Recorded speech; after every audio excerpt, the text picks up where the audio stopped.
Hello and welcome to Marketing Edge on TV, Nigerians' leading initiative in the business of brand management and the management of brand business. It is a 30-minute wholesome package that comprises brand news, branding focus, and industry conversation, all in a mix encompassing thorough and in-depth, all aimed at promoting the brand idea. I'm Ogale Abikele Mafuru. Marketing Edge on TV, promoting the brand idea. Good to have you back. First on Marketing Edge on TV is Brand News, where we bring you the latest developments around brands and in the field of advertising, marketing, and communication in Nigeria and around the world.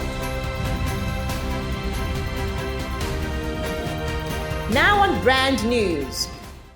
The marketing director, Sub-Sahara Africa of Restland Capina Wamco Nigeria PLC, Chris Wolf Caesar, has urged marketers to prioritize consumer experience and to optimize marketing strategies in alignment with organizational objectives.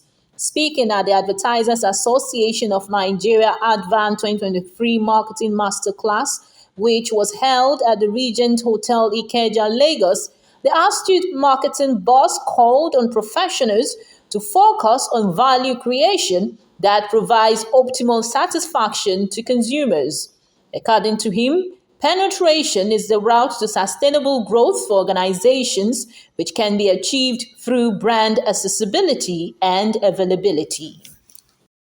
The number of Nigerians that own mobile money accounts has risen by 22% in 2022 when compared with 2021.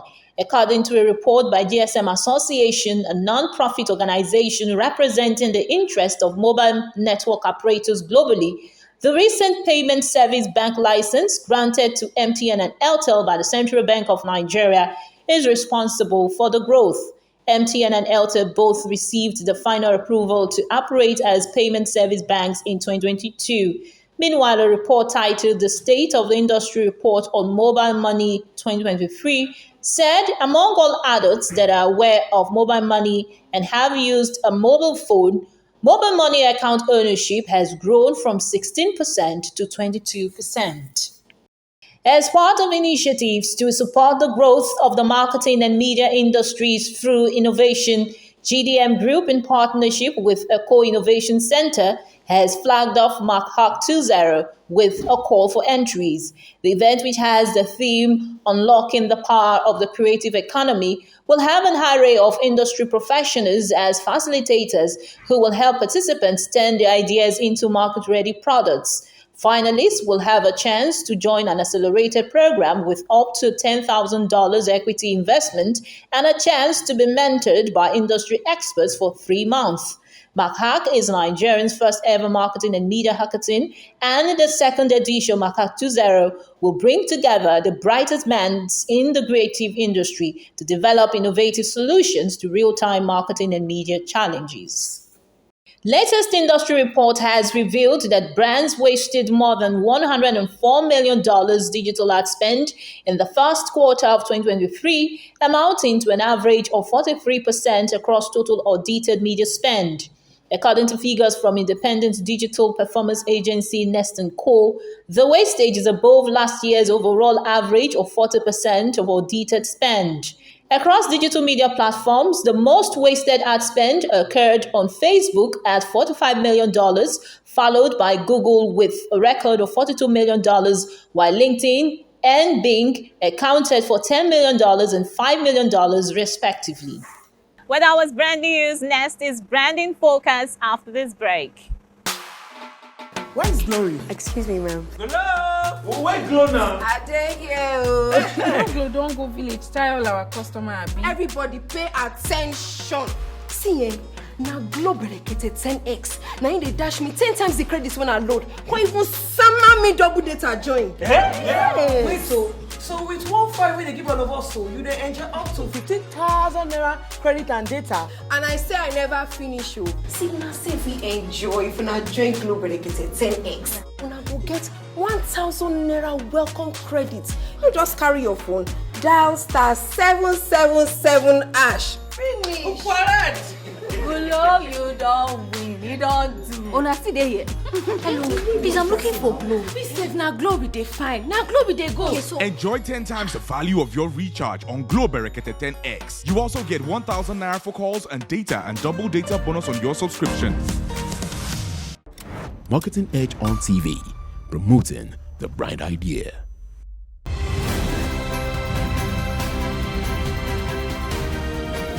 Now on branding focus. With the fast-paced nature of modern society, convenience has become a necessity. Seaway Home has taken this into consideration and created a platform that caters to the needs of its teeming consumers who are looking for a hassle-free and convenient way to purchase their favorite Seaway products. The Seaway Home mobile app and web app were designed with the user in mind, providing them with easy access to all Seaway products and services. Seaway Home, the innovative shopping mobile application that enables seamless purchases and sales of all Seaway products and services digitally from the preferred zone of a user, has launched with wallet features for an improved shopping experience. This app is designed to make shopping for Seaway products more accessible, convenient, and hassle-free for Nigerians. As a do-it-yourself digital service platform, the Seaway Home mobile app and web app are easy to use and navigate. The platform is user-friendly and customers can easily search for their preferred products, place their orders, and pay on delivery. Seaway Home is the brainchild of Seaway Nigeria, which is known for its widely distributed water brand packaged in 18.9-liter dispenser refilling water and dispenser machines. In 2021, the company launched a door-to-door delivery service to end consumers, and in 2022, it launched the Seaway Home mobile app for a better shopping experience. Since its launch, the Seaway mobile app has attracted over 8,000 plus visitors in Nigeria, and orders via the app have amounted to 22% of total processed orders. The Seaway Home mobile app is targeted primarily at users of Seaway brands. With this app, customers can access 100% genuine Seaway products at the best prices, search and order their preferred products on the Seaway Home mobile app or web app platforms, and pay on delivery.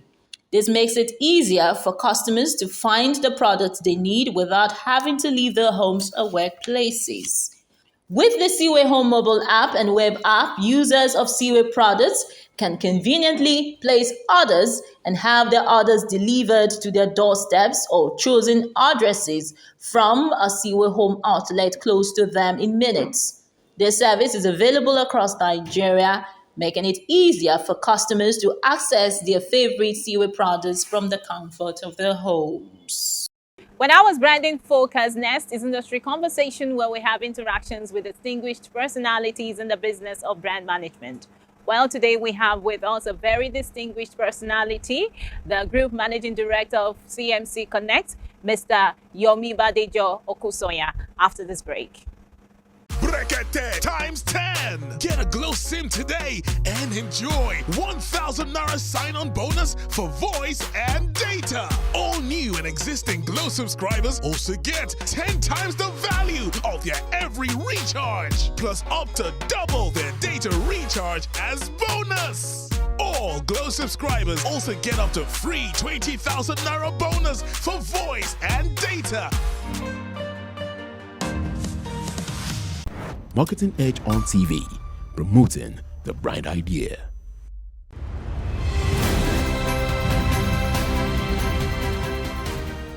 Hello and welcome to Industry Conversation, a segment on Marketing Edge on TV, where we have distinguished personalities in the business of brand management.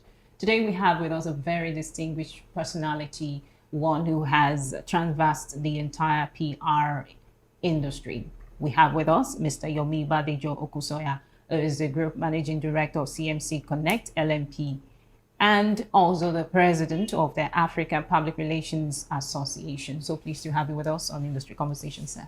Thank you very much. It's such a rare privilege to have you on Industry Conversation. We do not take that for granted. My pleasure. The pleasure is mine. Thank you so much, sir.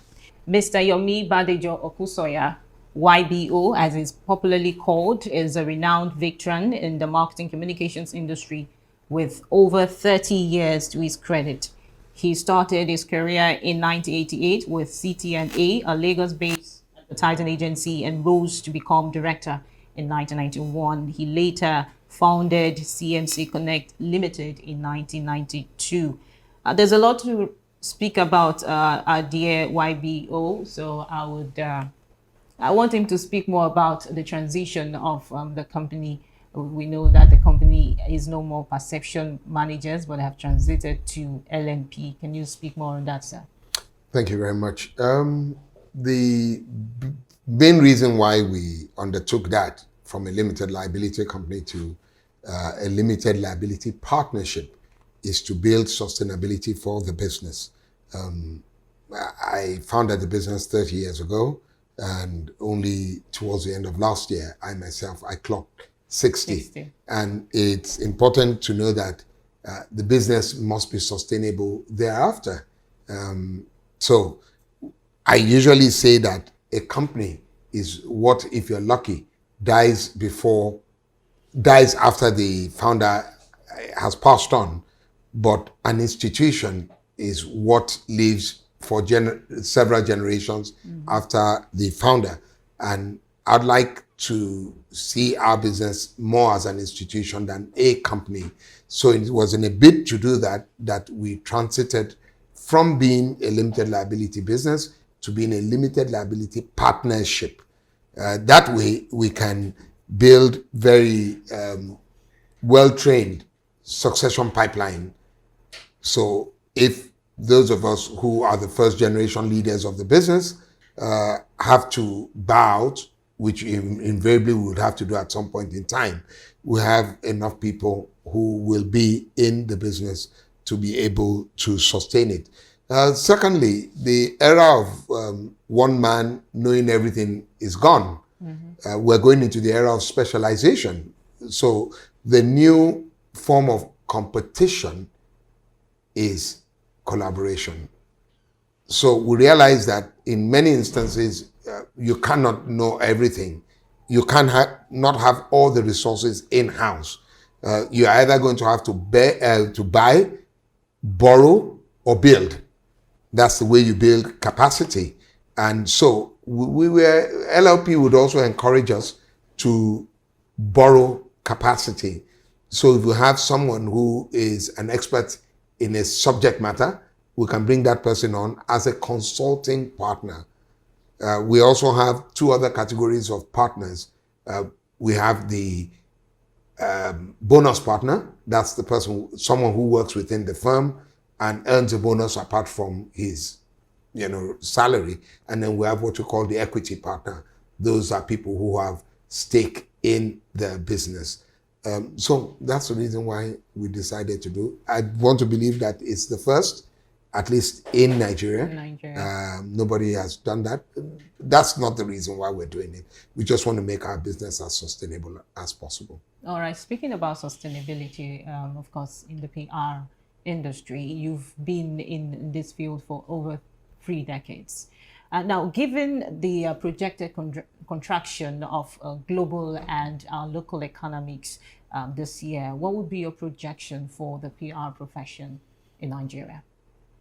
Well, PR profession in itself, I believe, has witnessed a lot of metamorphoses, and some, I'll say, maybe not so good, in the sense that, unfortunately, as practitioners, we have been unable to sell our value to the rest of the business world, or government and all that.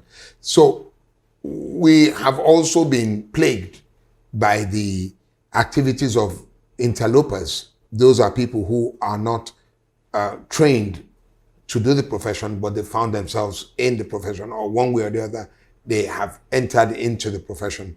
So all of this has eroded the quantum of what we as public relations practitioners can deliver.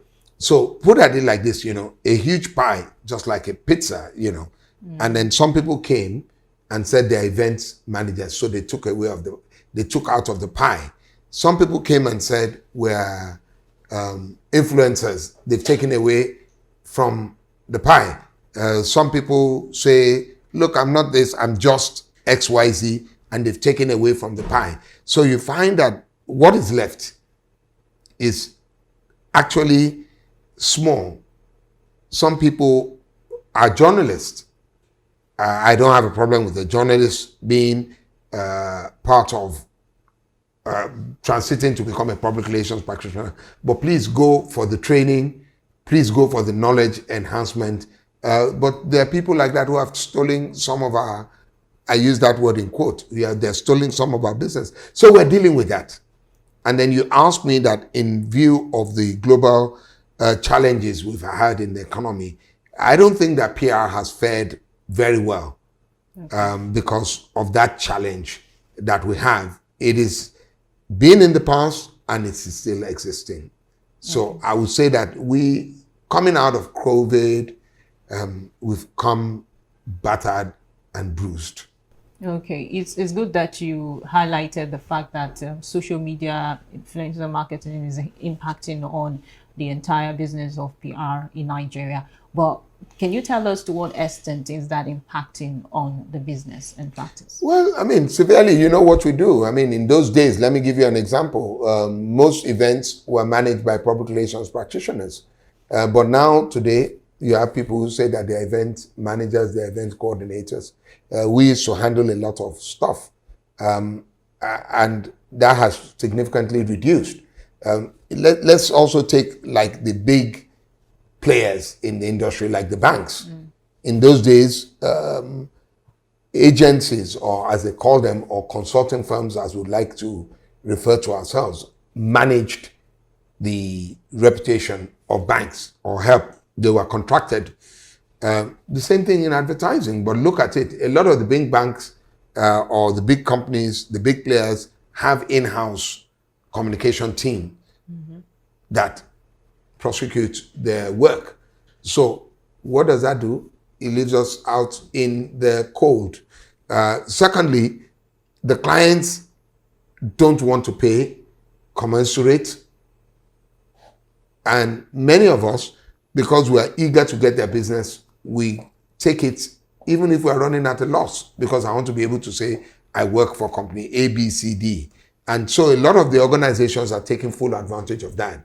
And so you find out that it's also even very difficult when you're running a business like this to keep your head above water. Many clients, at the end of the year, they give bonuses. The clients don't do that, usually to the consulting firms. You want them to be there before, you want them to be there during, you want them to be there after. I heard of a client that says that, now they're going to do something like 180 days or 300 and something days before they pay. I mean, that's stifling. In other clients, if you are taking something on for a client, you can bring out your credit card and then you put the money and the interest, you put it on your charges and it comes back. But here, you and I know that everything in Nigeria is cash and carry. And then it's unfair for clients to now say that they're not going to pay for 6 months, 180 days. So a lot of our businesses are using our resources to manage the business of the clients because they're not doing anything significant. All they're doing is that, we want to do XYZ. We want to appear in this place. We want to do that. You want to pay for this. Go and pay for it. And then we don't get paid for God knows how long. Now, speaking about the value, people have, organizations have for PR professionals, how would you compare the involvement of PR professionals in last year's elections, this year's elections, and of course, just opposing that to previous general elections? The same thing. I do know that a few PR companies worked for some political parties or got involved in communicating the process. But largely, I would say that very few. The impact was low, or even the intervention was low. So, for instance, I know that INEC didn't. Maybe a few of my colleagues in running perhaps for gubernatorial candidates for House of Assembly candidates or representatives. I'm not sure many of them. I can probably count the number of them that used PR firms, consulting firms, almost on my finger tips, because a lot of the work that is being done by the public relations practitioner, or ought to be done, is being hijacked by the media people, journalists, for instance. You look at it. I mean, do I need to say this? Practically all the spokespersons for all the candidates were non-communication people. Yeah, and they're definitely non-practitioner. And are we surprised at what we're seeing? Are we surprised at the rhetorics that is being spewed? So I say we didn't do well. What would you say is responsible for this? Is it a lack of confidence in the PR professions? There's something that I've been trying to promote for a while, which is affirmative public relations. Okay. Affirmative public relations. And that is what, to sell public relations, make it a front burner issue, sell the value that it brings to the table. And I always use this example. LGBTQ, many years ago, you didn't know what it was all about. But now, through the use of communication, it's become a front burner issue. I was watching television yesterday, and I saw that even in South Africa, they are protesting against LGBTQ, anti-LGBTQ laws that were passed by the Ugandan embassy. So, which means it's no longer something you find in the Western world. Even Africans are getting involved. Why? Some people, presented it, so to speak, rationalized it, and people are buying into it. The same thing with women. You can't be a serious person or organization today if you don't have women in your top executive or top management, be it government, be it private sector. Where did this happen? Beijing Conference of 1995, I believe. That's where there was an affirmative action for women. So why is this value not doing it? We haven't done enough in selling ourselves. It's a case of physician, heal thyself. We're able to do it for our clients, but we're very poor at doing it for ourselves. We have not sufficiently sold our relevance to government and private sector.